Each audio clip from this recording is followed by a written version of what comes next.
Hello friends, Ankita Odia kitchen को आपण मानक स्वागत। आज मु आपन गोटे नॉनवेज आइटम बनै कि देखेबी। यार ना होची मसाला फिश फ्राए।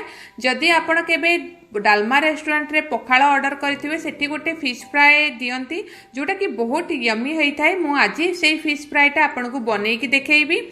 चलतु देखी नबा एथिलागी आवश्यक सामग्री। किंतु जीवा पूर्व गोटे कथा कही दउची, जदि आज रेसिपी आपण मानकु भलो लागिला ताले प्लीज लाइक करंतु, शेयर करंतु और मो चैनल अंकिता ओडिया किचन को सब्सक्राइब करंतु। मसाला फिश फ्राए बनेवा पई प्रथमे मो माछ को सोरिष तेल रे कड़ा की भाजी की प्रथमे रखी देइची। एबे गोटे पैन रे मु नै जाइची 2 बड़ चम्मच सोरिष तेल। जेतेबेले तेल भल कि गरम हो जाइची सेथरे मु पके देइची आधा चम्मच जीरा, 7 रु 8 रसुण जाटा कि फाइनली चॉप करी पकेइची और 3टी कंचा लंका। एबे गैस र फ्लेम को लो कर दे कि हमें रसुण लाइट गोल्डन कलर हेबा पर्यंत फ्राई करिबा। तापरे सेथरे मु ऐड करिछि पियाज। एतरे मु 2टी मीडियम पियाज को लंबा लंबा करी काटी के एथरे ऐड करिछि। आपण चाहिले छोट छोट करके भी काटी परिबे। एबे पियाज, रसुण, लंका, जीरा को हमें भल भाबरे लो फ्लेम रे भाजी दबा। पूरा गोल्डन कलर करवानी, लाइट पिंक कलर आपण देखि पाते। पियाज रा कलर लाइट पिंक कलर हे गलानी, हमको एमती ही दरकार। एबे एथिरे मु ऐड करिबी 4 बड़ चम्मच टमाटो केचप, ता सहित 2 बड़ चम्मच चिली सॉस।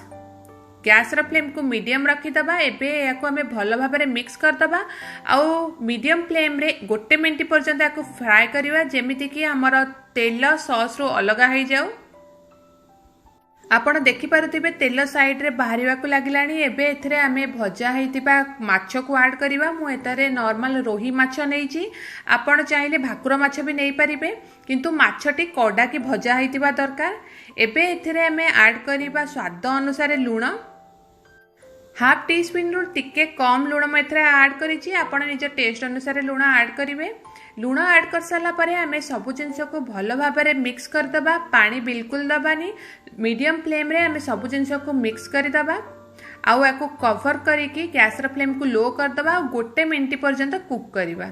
देखंतु गोटे मिनट परे हमर जो टमाटो सॉस अछि माछ सहित भल भाबरे लागि जाइछि। एबे हमें फाइनली चॉप्ड कोरिएंडर जोटा कि धनिया पत्र एथरे पकेई दबा। धनिया पत्र पकई सारा परे हमें सबु जिनस को भल भाबरे मिक्स करी दबा। एबे एथिरे फाइनल इंग्रेडिएंट पकेबा जोटा कि होची करी पाउडर।